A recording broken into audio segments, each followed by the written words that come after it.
Mis amados hermanos, los saludo en el nombre de Cristo Jesús, que la paz y el amor de Dios esté habitando una vez más en vuestros corazones. En este preciso día vamos a compartir un tema muy interesante, muy puntual, en cuanto a la cardiología divina. Pues está claro de que siempre la especialidad de Dios es el corazón, en la cual empezamos el tema con un versículo muy importante que inspira el Espíritu Santo a Salomón, en la cual escribe en el libro de Proverbios, capítulo 23-26, lo siguiente: Dame, hijo mío, tu corazón, y miren tus ojos por mis caminos. Una vez más, dame, hijo mío, tu corazón, y miren tus ojos por mis caminos. Si aplicamos en un contexto médico, un contexto cardiológico meramente hablando, vamos a entender que Dios nos pide el corazón, pero de una manera, eh, con un pensamiento hispano, no con un pensamiento en intención hebrea. Permítame explicarlo. Cuando Dios dice, dame, hijo mío, tu corazón, tenemos que considerar que hay dos diferencias de concepto sobre el corazón. En la lengua hispana, en el folclore hispano, el corazón es un órgano cardiovascular en donde emanan las emociones y los sentimientos. Del corazón, en nuestro folclore, no, es el epicentro de la efectividad, de la afectividad, de las emociones, de la parte afectiva. Pero si vemos el concepto, en su concepto original, lo que significaba la palabra corazón en la mentalidad hebrea, vamos a ver de que el concepto corazón para los hebreos era mucho más contundente, era mucho más holístico, encerraba mucho más el concepto, porque no solamente para el hebreo el concepto corazón se refería a la parte afectiva, a la parte emocional, la parte sentimental, sino también a la parte espiritual y la parte intelectual. O sea que el concepto corazón abarcaba toda la personalidad del ser humano, el sentimiento, el pensamiento, la voluntad, el espíritu. Y entonces cuando estamos observando aquí en el texto, y nos dice la demanda de Dios, la gran solicitud de Dios, nos dice, dame, hijo mío, tu corazón. El autor de este texto, o sea, el agiógrafo, que es Salomón, que es un escritor sagrado, está escribiendo en su propia cultura, en su propio folclore idiomático, con sus modismos, etc., con la cultura filológica de los hebreos. Y entonces, cuando escribe corazón, estáis hablando de parte de Dios diciendo, dame, hijo mío, no solamente tus sentimientos, sino dame tu parte intelectual, dame tu parte afectiva y dame tu parte espiritual. Está pidiendo el todo del ser humano, ¿no? Está pidiendo su voluntad, sus emociones, sus pensamientos, todo, todo le está pidiendo el Señor.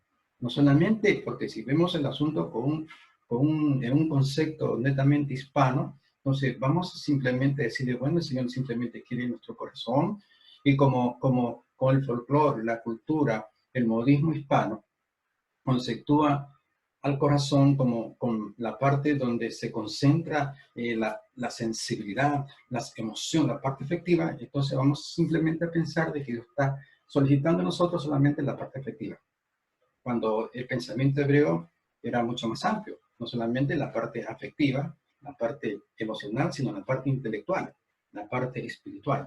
Y Dios quiere todo nuestro ser, toda nuestra naturaleza.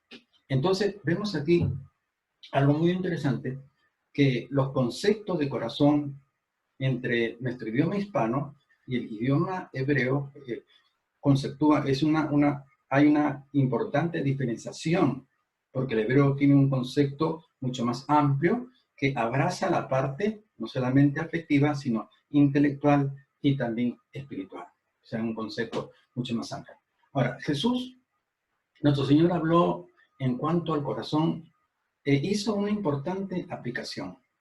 En Mateo 22:37, el Señor está hablando, notemos el orden, ¿no? Para aplicar un poquito de semántica y morfología, que la forma y significado de la forma de la palabra del texto, ¿no? Entonces, aquí hace una excelente aplicación porque Jesús, Mateo, ojo, porque Jesús nunca escribió, sino el que está escribiendo, lo que está oyendo de Jesús es Mateo.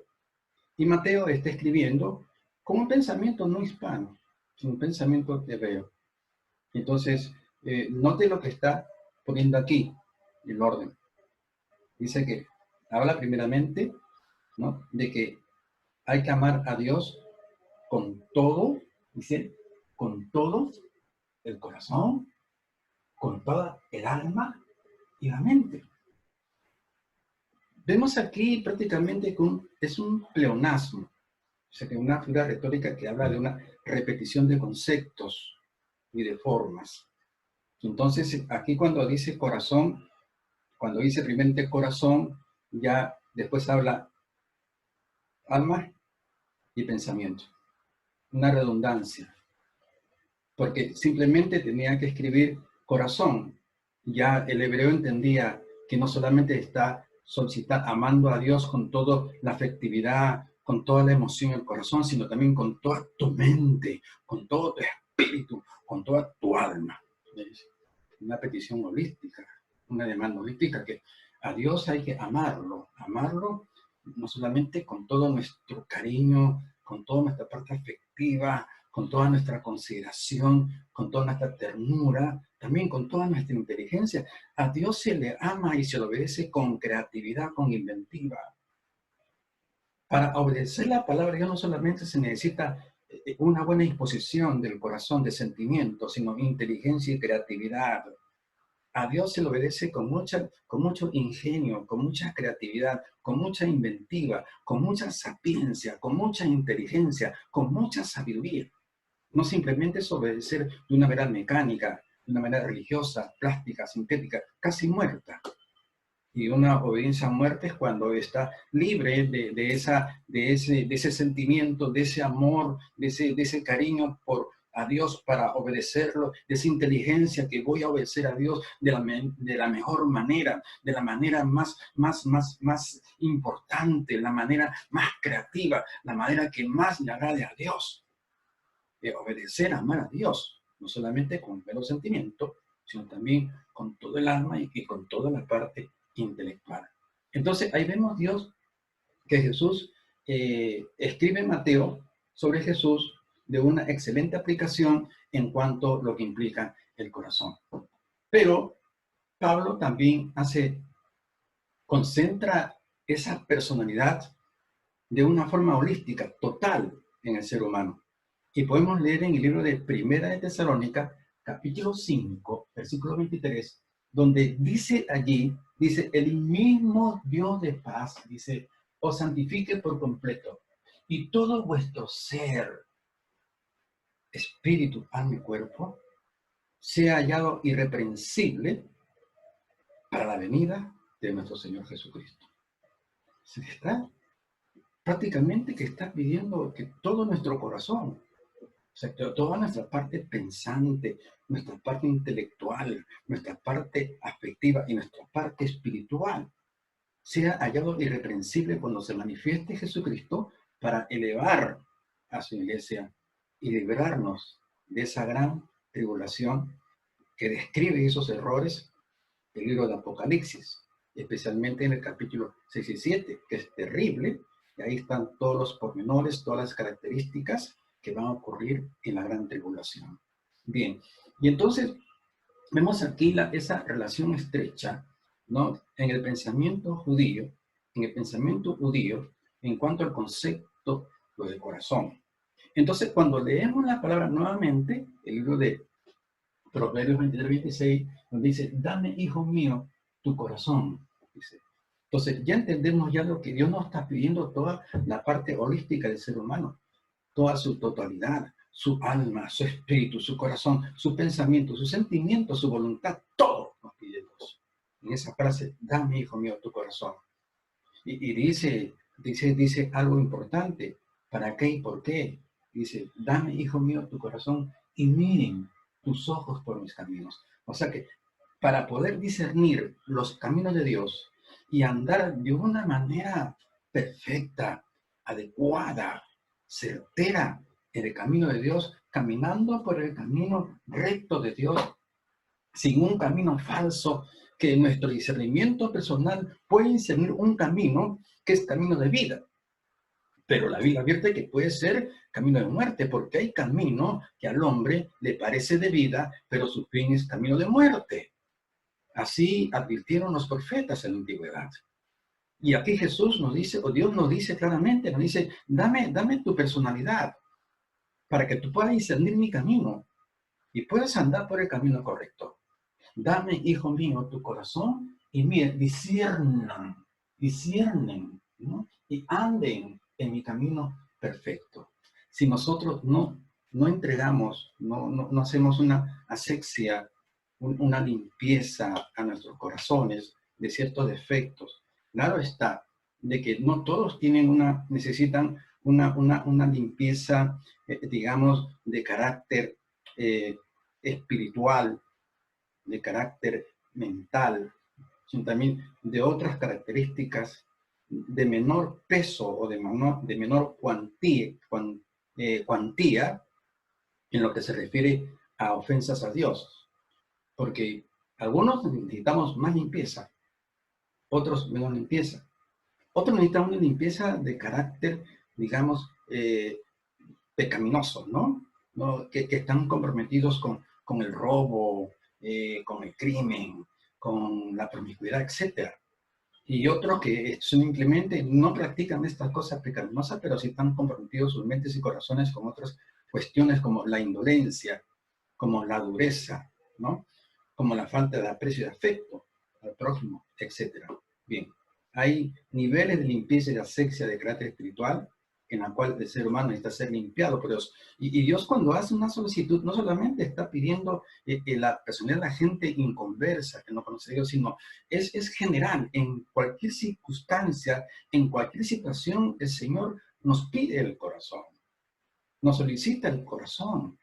Entonces, vamos a ver algunos ejemplos y pormenores por los cuales también esta gran demanda de Dios, dame, hijo mío, tu corazón, no solamente es una solicitud al mundo inconverso, sino es una solicitud general que complica y comprende y abraza no solamente al mundo inconfeso, sino también al mundo confeso, a usted y a mí. Veamos, por ejemplo, algunos pormenores de por qué el Señor nos pide el corazón. Primeramente, porque la Escritura nos dice en Jeremías 17:9, dice, engañoso es el corazón y perverso. Y pregunta, ¿quién lo conocerá? ¿Quién lo conocerá? O sea, ¿quién puede discernir el corazón? O sea, el hombre, el ser humano, no puede discernir su corazón. O sea, a veces no discierne el engaño y la perversidad que se esconde en el corazón.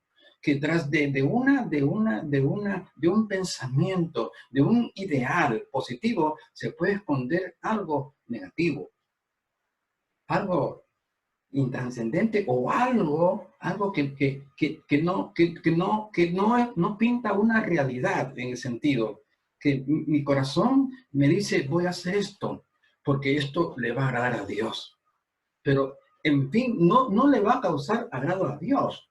O sea que nuestro deseo del corazón es tan engañoso que nosotros pensamos que nuestra actitud, por muy buena que sea, por muy honesta que sea, va a satisfacer, ¿no? Va a complacer a Dios. Por ejemplo, en el caso de David, el rey David, él dijo, bueno, yo estoy habitando en una casa de una madera finísima, de cedro del Líbano. Y no es posible que yo viva en una casa exquisita y magnífica el, el arca de mi padre esté sobre cortinas de pellejos de animales. No, esto no tiene por qué ser así. Entonces manda a llamar a sus ingenieros, sus arquitectos, sus diseñadores, y manda que le construya una maqueta de lo que sería el futuro y fastuoso templo a Dios. Cuando los diseñadores, ingenieros, arquitectos le traen la maqueta, se siente él lleno de gozo, alegría, de saber de que por fin se iba a hacer realidad ese deseo grande que tenía en el corazón, y tenía David en su corazón certeza, convicción, seguridad de que eso le iba a agradar a Dios. Y manda a llamar a Natán. Y Natán, cuando ve la maqueta, salta y dice, gloria a Dios, dice, aleluya, con letras mayúsculas, esto es lo que Dios quiere. Inmediatamente viene la voz sobre Dios al interior de Natán y le dice, Natán, ¿por qué te precipitas? Yo te he mostrado eso a ti en sueño, en visión, por Urim, por Tumim, en éxtasis. Te he revelado yo. Te he enviado un Teoneustos. ¿Por qué te precipitas y apruebas el deseo de David? Te faltó discernimiento. ¿Qué pasó con tu corazón? ¿Te engañó tu corazón, profeta? ¿Te engañó tu corazón, pastor? ¿Te engañó tu corazón, evangelista? ¿Pensaste que todas las ideas buenas que afloran en nuestras mentes y corazones van a complacer completamente a Dios? A veces nuestros corazones nos hacen sentir así. Pero los pensamientos del hombre no son los pensamientos de Dios. Le dijo Dios a mi Señor, él no, porque sus manos están llenas de sangre. Es un hombre violento. En la guerra es un hombre despiadado. Dicen los eruditos, dicen escrituras, ¿no? Extrabíblicas, no contrarias, sino extrabíblicas, o sea que hablan, comentan libros de etnografía que habla de las culturas de los pueblos, mayormente los pueblos antiguos, los pueblos bíblicos, como Israel, ¿no? Como Babilonia, Egipto, etcétera, ¿no? Dice que los israelitas, especialmente David, era un hombre en la guerra, un hombre muy violento, un hombre que cuando sacaba la espada, pues el hombre mutilaba, sacaba brazos, piernas, destripaba, etcétera, etcétera, etcétera. Recordemos de que David mata a Goliat de un hondazo, una onda en la frente, y el hombre estaba muerto. Y se acerca David un poquito más naturaloso, y al hombre ya muerto y le saca la cabeza. Qué instinto, ¿no? Bueno, pero esa es otra cuestión. Pero aquí entendemos de que el corazón de David, del rey David, se engañó a sí mismo pensando que haciendo una obra magnífica iba a complacer totalmente a Dios. No fue así. Su corazón le engañó. Corazón engañoso. Y también cuando el profeta Natán se acerca, también expresó su corazón engañoso. Vemos ahí que el corazón engañoso está engañando al rey y engaña al profeta. ¿Y por qué no nos podría engañar a nosotros? Entonces, la Biblia nos dice claramente, ¿no es cierto? Que cuando nos está pidiendo, nos dice, dame, hijo mío, tu corazón. No es porque el corazón esté lleno de maldad, etcétera, sino que está hablando de que le entregue el corazón, porque a veces nuestro corazón nos engaña a nosotros mismos. Que el corazón tiene que ser controlado, tratado, moldeado, esculpido por Dios en el Santo Espíritu del Señor.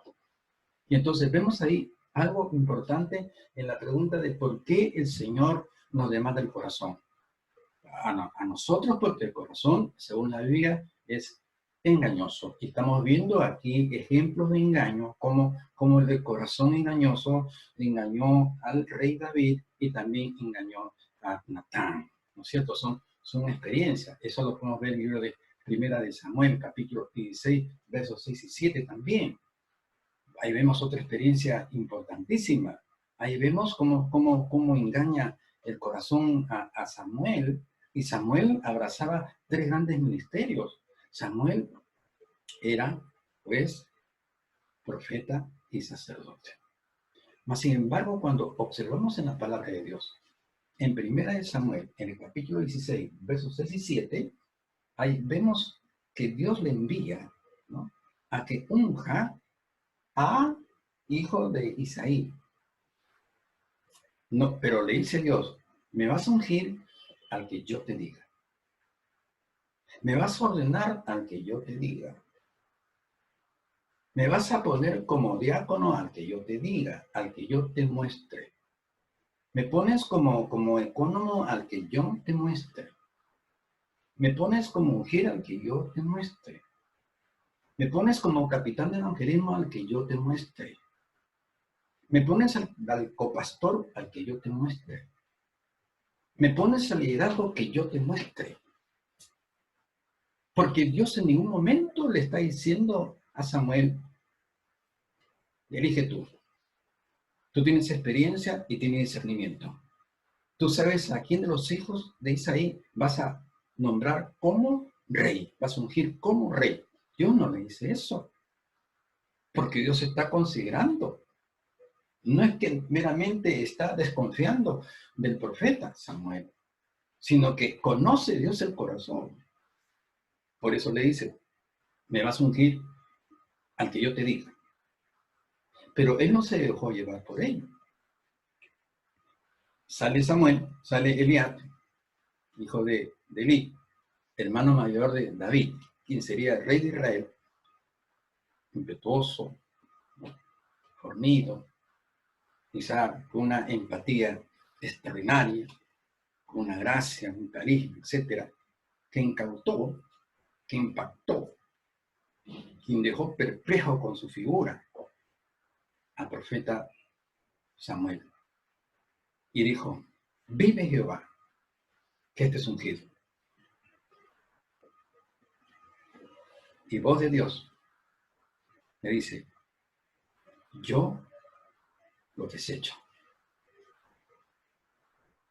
Samuel está escogiendo a un personaje que no era del agrado de Dios.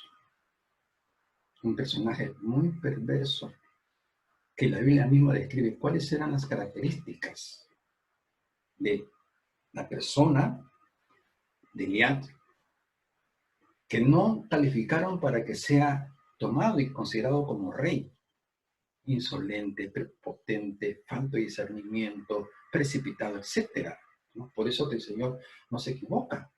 Mas, sin embargo, el profeta Daniel, el profeta Samuel, no pudo discernir todas las características internas de la personalidad de este hombre.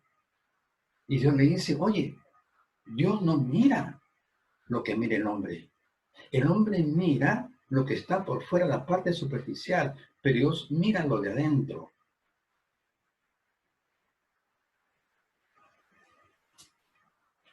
Que al hombre le falta discernimiento. ¿Y por qué le falta discernimiento? Porque no sabe discernir a veces entre lo bueno y lo malo. Y a lo malo a veces llama bueno y a lo bueno llama malo. Y aquí Samuel está llamando a lo malo, le llama bueno. Esto nos hace remontar de la historia de ese tiempo a más adelante, en el libro de Hechos, capítulo 9, en versículos 13 al 15, donde el Señor Jesucristo le dice a Ananías que vaya y que le ponga la mano a Saulo de Tarso.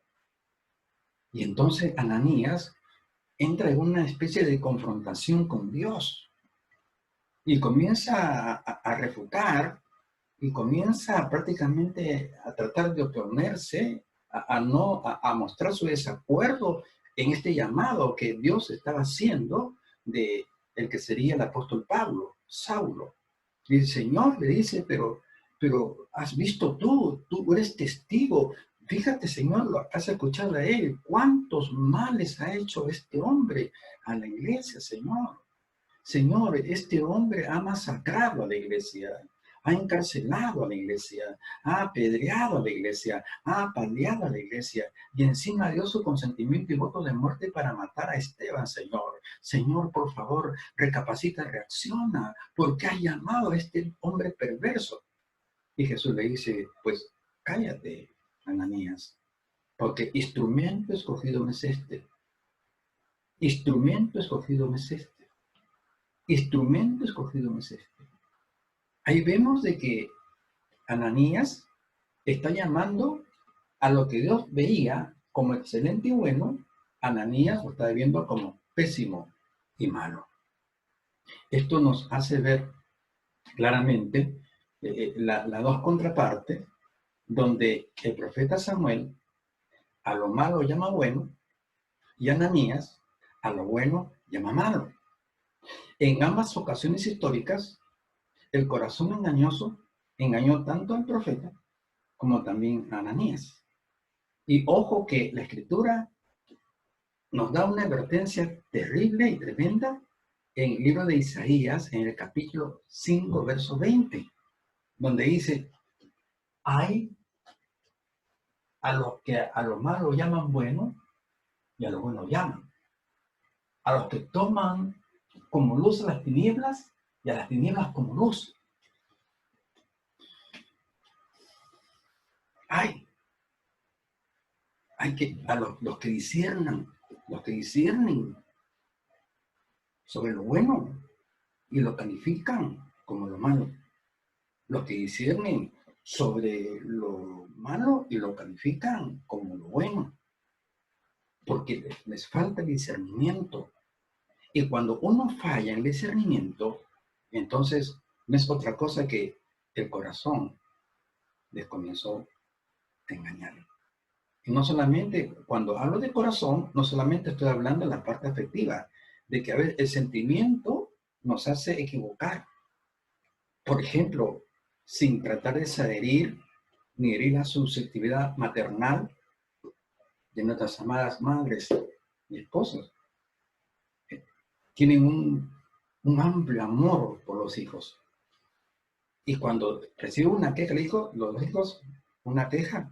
No, que va, no. Mi Pepito, no, imposible, señora. No, de repente ha sido de casualidad. No, señora, son varias veces. Ya no creo. Disculpe usted, pero no le creo. Mi hijito es una santa paloma. O sea, el sentimiento no permite discernir la verdadera conducta, personalidad de los hijos.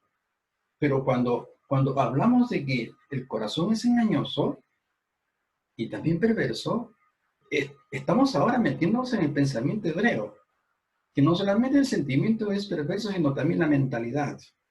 La mentalidad. La mentalidad es engañosa. A veces pensamos mal y sentimos mal.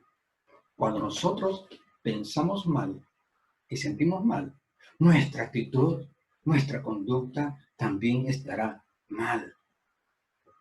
El problema es esto que está mal y esto que está mal. La manera de pensar está mal, de sentirte mal, entonces la actitud será mal. Entonces Dios nos dice, pues oye, tienes un problema, no tienes discernimiento, tu corazón es muy engañoso, no permite discernir lo que es y lo que no es, porque tú estás acostumbrado a lo malo llamarle bueno, a lo bueno llamarle malo. No tienes discernimiento porque tu corazón te es engañoso. Entonces vemos aquí que una de los motivos por los cuales bíblicamente Dios nos dice, dame hijo mío tu personalidad, dame hijo mío tu corazón, es que el corazón es engañoso. Y segundo, porque es perverso también, ¿no? El libro de Marcos 7, de 21 a 23, aquí vemos unas descripciones, ¿no? Dice que del corazón salen los malos pensamientos. Del corazón, pensamiento. El pensamiento no tiene nada que ver con el sentimiento. El pensamiento es una expresión de carácter mental, de raciocinio, ¿no? De intelecto, de ingenio, ¿no? Esa es la parte, el pensamiento, ¿no es cierto? que no tiene nada que ver con la parte emotiva ni afectiva. Mas, sin embargo, Marcos, el biógrafo, está diciendo que del corazón salen los malos pensamientos. Pero ¿qué tiene que ver la idea? ¿Qué tiene que ver la ideología con el sentimentalismo? No es que esté mezclando esto con esto, no, sino que el concepto corazón, pues ya lo he explicado más antes, abraza el concepto intelectual, no solamente afectivo. Abraza tres conceptos del corazón: el concepto intelectual, el concepto afectivo y el concepto espiritual. Y entonces cuando estamos leyendo aquí, cuando dice que del corazón salen malos pensamientos y describe, ¿no?, fornicaciones, adulterios, etcétera. Y todo esto sale de dentro y contaminan todo nuestro ser. Ahora, en esta parte de la perversidad que habla del corazón, entonces vemos una doble perversidad. Una doble perversidad, ¿no? Una perversidad de carácter externo y de carácter interno. Me explico. Por ejemplo, como está diciendo, del corazón salen, ojo, malos pensamientos, celos, adulterios y fornicaciones, por ejemplo. Sucede que existen muchos casos donde el corazón engañoso, ¿no?, maquina o fantasea o se imagina del cónyuge una infidelidad. Del corazón salen los adulterios, según Marcos 7:21 a 23. No que se inspira a mí el adulterio para practicarlo, no, sino que se inspira el adulterio para aplicarlo a otra persona y a mi cónyuge, a mi pareja. Mi corazón perverso y engañoso me está engañando con mucha perversidad. No es un engaño simple, como el engaño que, digamos, de carácter, digamos, no tan pecaminoso como el engaño que sufre de su corazón el profeta Samuel y Ananías, ¿no? Y el rey David y Natán, que fueron sorprendidos por ese corazón engañoso. Sino que estamos viendo aquí de que el corazón le está engañando, pero ahora con perversidad. El corazón es, uno, engañoso y dos, perverso. Perverso. Y ese corazón engañoso y perverso nos puede atacar a nosotros cuando discernimos mal. Y el corazón nos engaña con perversidad. Y estamos a veces el cónyuge se está viendo un poquito que entra en una etapa de sospecha cuando ve a la pareja, ve que demasiado está en el celular y se sonríe mucho, ¿no? Y comienza y jijiji, jajaja, y se rasca la cabeza y se mueve la cabeza y comienza entonces, ¿con quién está hablando? Ah, ya sé con quién. Y ya comienza la fantasía, comienza la especulación. Y el corazón comienza a hacer obra y comienza a esculpir una fantasía en la mente. Del corazón salen los malos pensamientos y salen los adulterios también, la fornicación. Mi mujer está fornicando, mi mujer está adulterando, mi marido está engañándome, etcétera, etcétera, etcétera y etcétera. Y los celos, esos demonios, comienzan a torturar la mentalidad y el sentimiento y el espíritu de las personas. Y la pareja que está acusada mentalmente y afectivamente en su interior del cónyuge es inocente. Es inocente. Y entonces la pareja que se siente afectada, se siente herida, se siente engañada, se siente que sufre infidelidad de parte de la pareja, comienza ya a tener una reacción muy distinta. Y los celos son animales, diabólicos, satánicos, infernales, cuando no tienen fundamento o no tienen base. Qué importante, cuántos crímenes, cuántos matrimonios evitarían ser destruidos por los celos si tan solamente las parejas tuviesen discernimiento para discernir entre lo bueno y lo malo. Sí, y tenemos ahí una historia muy importante, ¿no? La historia de José con María. En Mateo capítulo 1, versos 18 y 20, ahí encontramos Mateo 1, 18 y 20. Dice que antes que la conociese, que Jesús, antes que la conociese, o sea, el conocer es un eufemismo, que es una frase retórica, es una palabra retórica que significa suavizar un término. El eufemismo suaviza un término. Antes de conocerla, o sea, antes de tener una relación sexual, antes de tener coito, o sea, para no escribir Mateo, ¿no? Una palabra que podría herir la susceptibilidad del lector o del oyente, entonces utiliza una figura retórica en modo de eufemismo para suavizar el término y pone conocer, que significa intimar. Y el conocer tiene de origen griego, tiene dos contextos.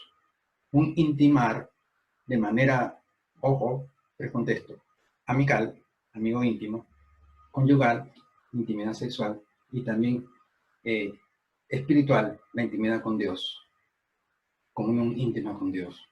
Por eso que en Mateo 7, 21, 23 diría él después, nunca os conocí, o sea, nunca tuve una comunión íntima, pero no amical ni sexual, sino espiritual. Entonces, está usando acá un eufemismo, ¿no? Antes que la conociese, ¿no? Pero dice que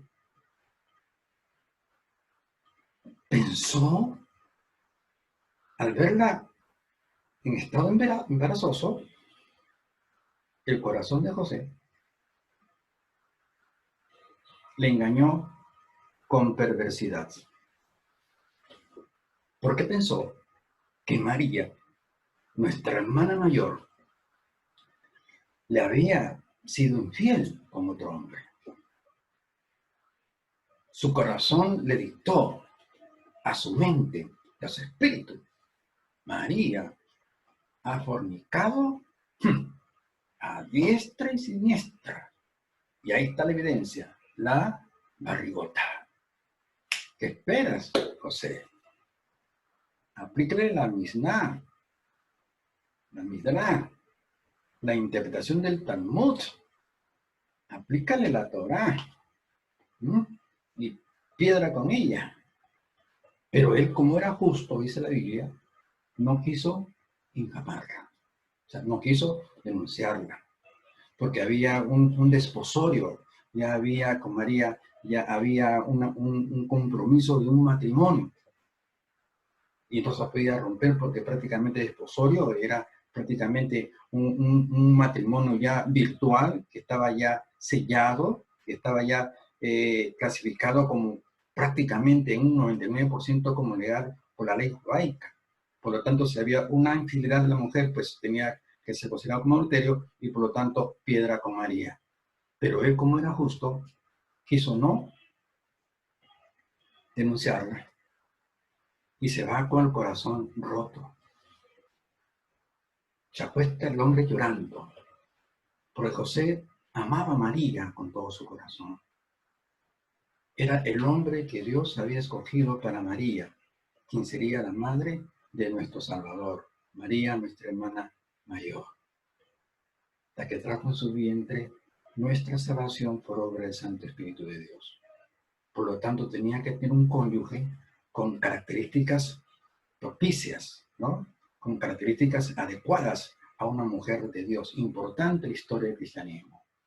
Entonces José era un hombre de principios, de valores, de virtudes, que a pesar que venía para aplicar la ley,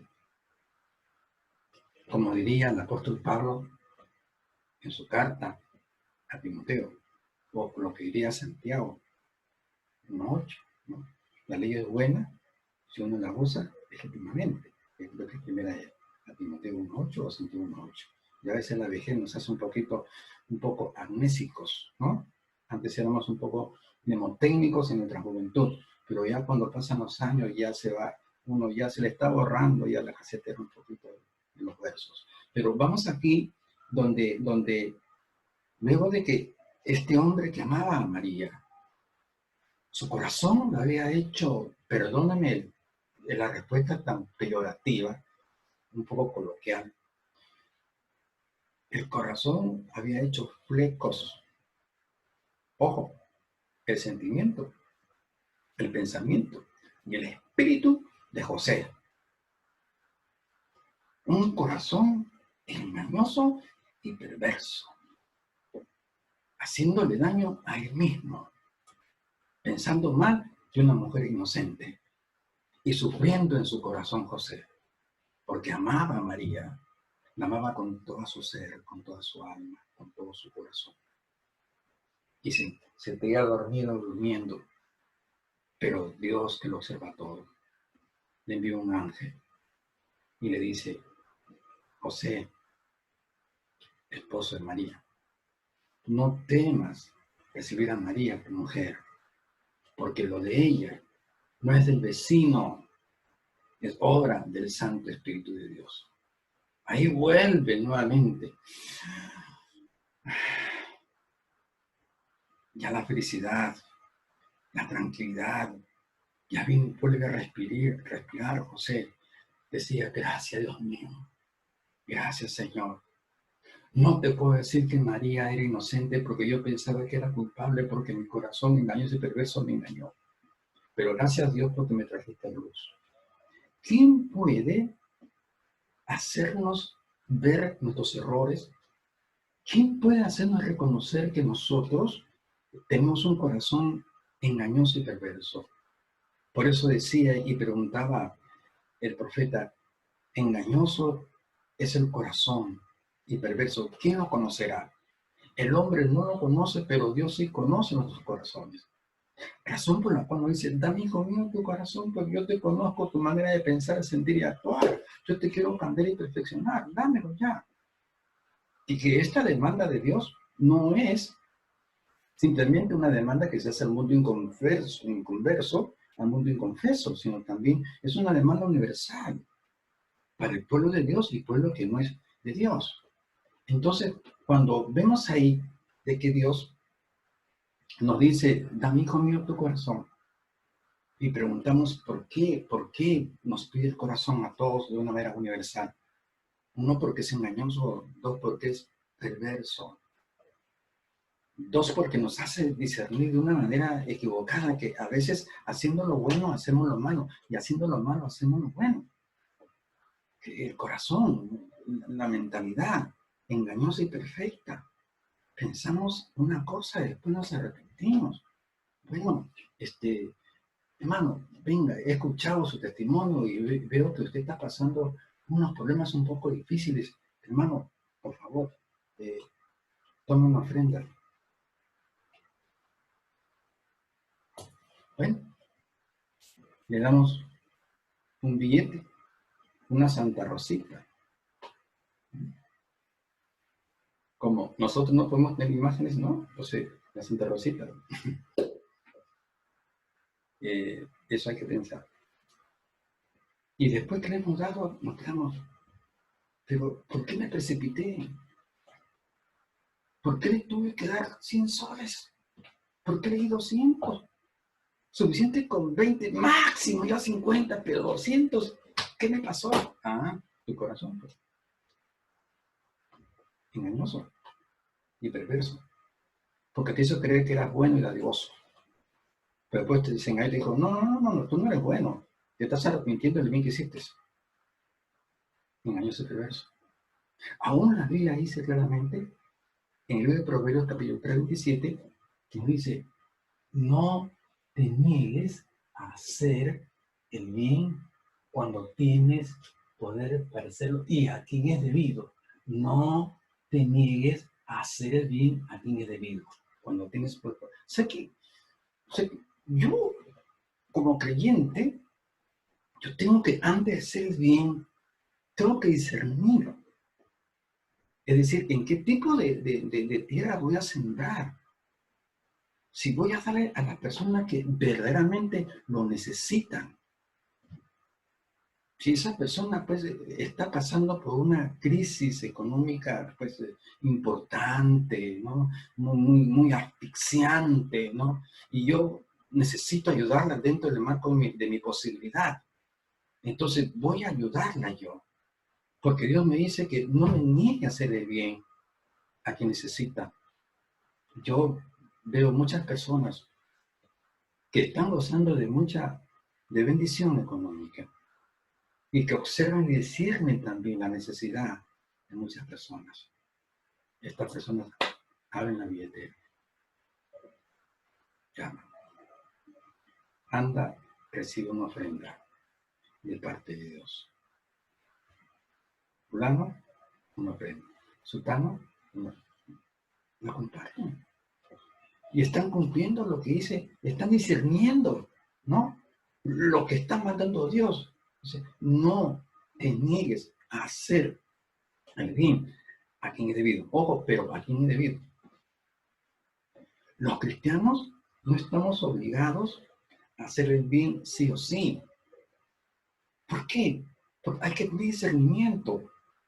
Porque a veces el corazón es tan engañoso y nos dejamos engañar como Samuel por las apariencias. Decimos, este hombre necesita. ¿Ah? Así dijo algo parecido, digo Samuel, este se murió de Dios, digo, yo lo he hecho. Este hombre necesita, ¿no? Este hombre se pudre en plata. Y entonces hay mucho vivo que quiere explotar, ¿no? El amor, ¿no? La devosidad del creyente y siempre está, ¿qué cosa? Parasitándolo, ¿no? Y le pide prestado y nunca le paga. Que fíjate, y siempre va como pobrecito, fíjate que esto, ¿no? Cuando en verdad no necesita tanto como pinta su necesidad. Entonces dice que no, debemos hacerle bien, pero a quien es debido. O sea, discernimiento. ¿Cuántas veces nosotros nos hemos equivocado en hacerle bien? Y después nos hemos dado cuenta de que se nos han burlado de nosotros. Entonces hemos dicho con rabia, me equivoqué. Yo pensé, yo sentí que tenía que darle. Y todavía dije, siento de parte de Dios bendecirte. Siento de parte de Dios bendecirte. No, madrecito, ¿será de Dios lo que tú sientes? Porque, o de tu corazón engañoso y perverso. ¿Ven? Entonces, estamos viendo claramente, ¿no? Porque el Señor nos pide el corazón. Primero, el corazón. Nuestro corazón es engañoso. Segundo, peor, es perverso. Entonces, Dios nos quiere, entonces nos hace la demanda, ¿por qué? Porque nos quiere limpiar. Dios no quiere corazón, pero quiere limpiarlo, quiere transformarlo, quiere espiritualizarlo. Sí, es un punto muy importante. Y eso lo está hablando el libro de Ezequiel, capítulo 36, del 25 al 27, donde vemos de que la solicitud de Dios que nos pide el corazón, nos pide la mentalidad para limpiarla, para transformarla y para espiritualizarla. Es decir, que Dios me pide mi manera de pensar, porque quiere limpiar mi manera de pensar. Quiere transformar mi manera de pensar y quiere espiritualizar mi manera de pensar, de sentir y de actuar. Entonces, vemos aquí en el libro de Ezequiel, capítulo 36, voy a dar lectura también, porque es importante este texto. Dice 36, usted puede observarlo aquí. Dice 36, verso 25, dice, esparciré sobre vosotros agua limpia y seréis limpiados de todas vuestras inmundicias y de todos vuestros ídolos os limpiaré. Aquí viene, es una limpieza, ¿no? Espiritual, ¿no? Que viene a través de la conversión, a Cristo previo arrepentimiento y previa fe. Donde Dios nos dice que nos limpia, dice, nos limpiaré y ser limpiado de todas vuestras inmundicias, dice, con agua limpia. El agua limpia pues se refiere a la sangre de Jesucristo, que a la vez es figura de la muerte expiatoria de Jesús, que muere por nosotros. La sangre de Cristo implica la salvación de Jesucristo en su muerte por nosotros. Cuando nosotros decimos que la sangre de Cristo nos ha limpiado, estamos diciendo de que por el sacrificio de Cristo nosotros hemos sido salvados, hemos sido regenerados, santificados y justificados. Entonces vemos aquí una limpieza. Entonces dice aquí, dice 26, os daré corazón nuevo y pondré espíritu nuevo dentro de vosotros. Habla de una nueva personalidad. Primero habla de una limpieza. Ahora habla de una transformación de caracteres. Os daré un nuevo espíritu. Y también dice, os daré un corazón nuevo. O sea que Dios está dando una nueva naturaleza a nuestra manera de pensar, de sentir y actuar. Os daré corazón nuevo. Habla de una transformación, de una renovación. Entonces, encontramos obviamente una limpieza a nuestro corazón, para luego encontrar una transformación en nuestro corazón. Para luego, ¿qué pasa? Más adelante, decimos, 26, os daré corazón nuevo y pondré espíritu nuevo entre vosotros, que es un cambio de caracteres, ¿no? Y quitaré de vuestra carne el corazón de piedra y os daré un corazón de carne, o sea que quita toda insensibilidad, toda dureza, cambio, transformación. Y luego dice, y pondré dentro de vosotros mi espíritu y haré que andéis en mis estatutos y guardéis mis preceptos y los pongo por obra. Aquí viene la espiritualización del corazón, que deposita luego de que el corazón ha sido limpiado y transformado. Entonces se forma como un excelente receptáculo, una copa donde desciende el Santo Espíritu de Dios que nos hace que nosotros estemos sujetos a las ordenanzas, ¿no? A los decretos, estamentos, estatutos, leyes y formas de la palabra del Señor. Dice, pondré mi espíritu y haré que estén andando conforme a mis leyes y decretos. Entonces, vemos aquí que cuando en esta parte, contextualizando con lo que dice el Proverbio 26, dame, hijo mío, tu corazón, contextualizando con la etimología, la frase original de corazón en el pensamiento y folclore hebreo, que implica el pensamiento, el sentimiento, la voluntad. Entonces, aquí estamos viendo que el Señor va a limpiar nuestra mentalidad, nuestra parte sensible y espiritual, la va a limpiar para luego transformarla, perfeccionarla y luego espiritualizar nuestra manera de pensar, de sentir y actuar. Ya, amigo mío, tu corazón. Pon tus pensamientos, dame tus pensamientos que están un poquito con ciertas manchitas. Dame tus sentimientos que tienen unas manchotas también. Dame tu voluntad también que necesita ser limpiada. Dámela. Entonces Dios va a comenzar a tratar. Y cuando le entregamos nuestra personalidad, le entregamos nuestro corazón, Dios comienza a limpiarlo. Dios comienza a transformarlo. Dios comienza a espiritualizarlo. ¿Para qué? La última pregunta. La respuesta la da Mateo 5:8, donde dice, bienaventurados los de limpio corazón, porque ellos verán a Dios. Bienaventurados los de limpio, transformado y espiritualizado manera de pensar, de sentir y de actuar.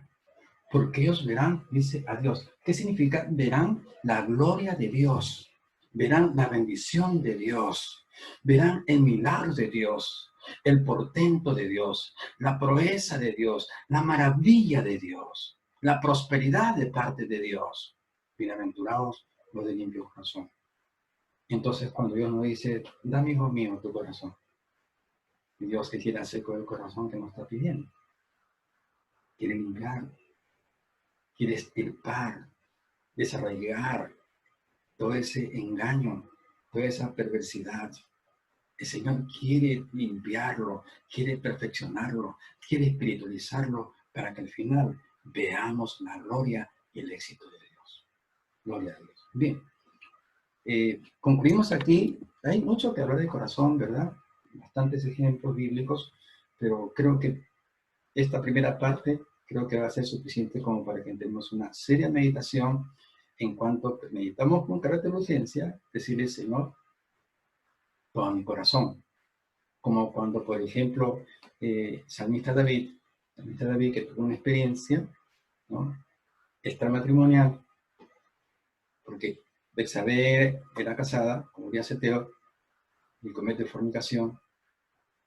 Dios descubre el pecado, que ya lo sabía de antemano, desde antes de que David cayese, ya Dios sabía que iba a caer.